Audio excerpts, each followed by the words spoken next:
morning, Tawnya. My name is Lou.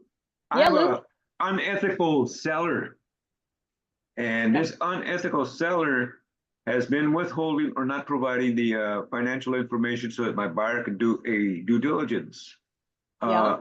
The seller disclosure statement, what is the legality on it? Because when he signed it, he said that it was a viable business, that it was doing good, that the only problem they had was the notary sales were going down.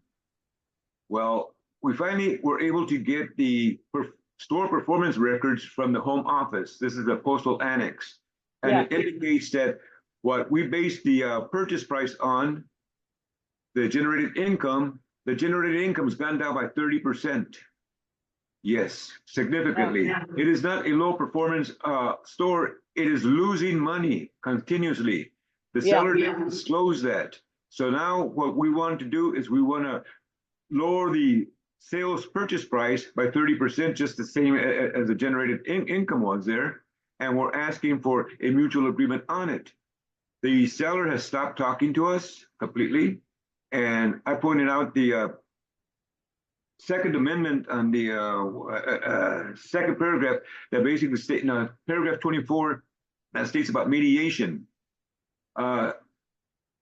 The legality of the seller disclosure statement, how strong is that? Can we say, hold it? He said it was a viable business. It's actually losing business.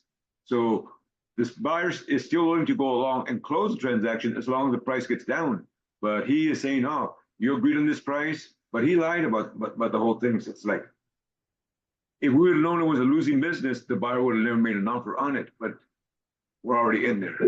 Yeah. So, I mean, obviously, if the seller misrepresented the numbers, then your buyer buyer has a due diligence period, right? That's what due diligence is about. So if they find out that the numbers have been misrepresented, they can try and retrade on the price, or they can walk away.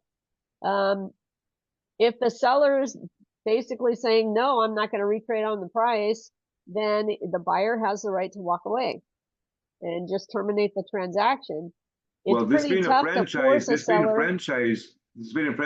the buyer has already paid the training fee, which is $4,000 to attend the training program that the franchise required before they could even consider the buyer for approval for acquiring the franchise. So the buyer has already invested quite a bit of money. Can the buyer now say, I want the seller to reimburse me for these expenses? Sure. Yeah, absolutely. I mean, based on the seller's misrepresentations, had the seller been truthful, the buyer wouldn't have incurred those costs or incurred those damages. So, yeah, they can. I mean, I would say that and certainly if you have a seller disclosure where the seller is saying there's no issues in the business, and then you have the financials where the business is supposedly profitable, any buyer can take that into small claims court and get that $4,000. It should be relatively easy to get that $4,000 back. Okay, on the same lines, the purchase agreement, the representative agreement that I used from the CAB basically has a part on there that says that the seller is granting the broker interest in the business there. So can I file a lien on him for not committing with the commission?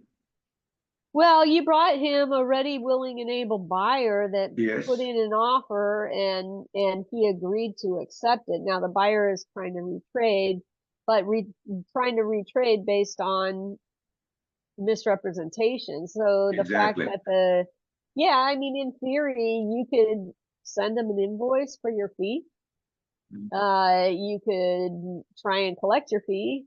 I mean, there's a lot of things you could do there. Do I just sign a mechanics lien on him? File a mechanics lien, or?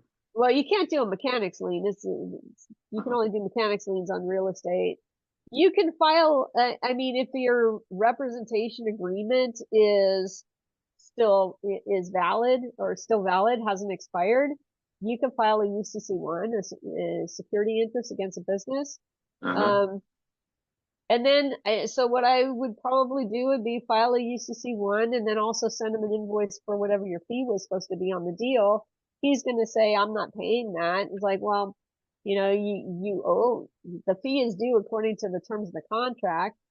Ultimately, he's probably not going to pay you. You can offer to mediate, or you can, well, you would want to offer to mediate before you file any kind of suit or action other than small claims. So if Right. it's within small claims arena, you could do that.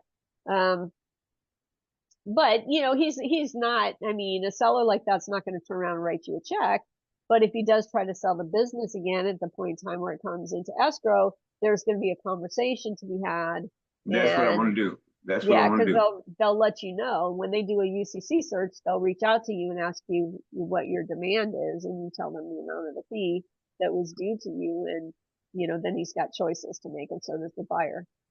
Okay. Sounds good. Thank you. Uh-huh.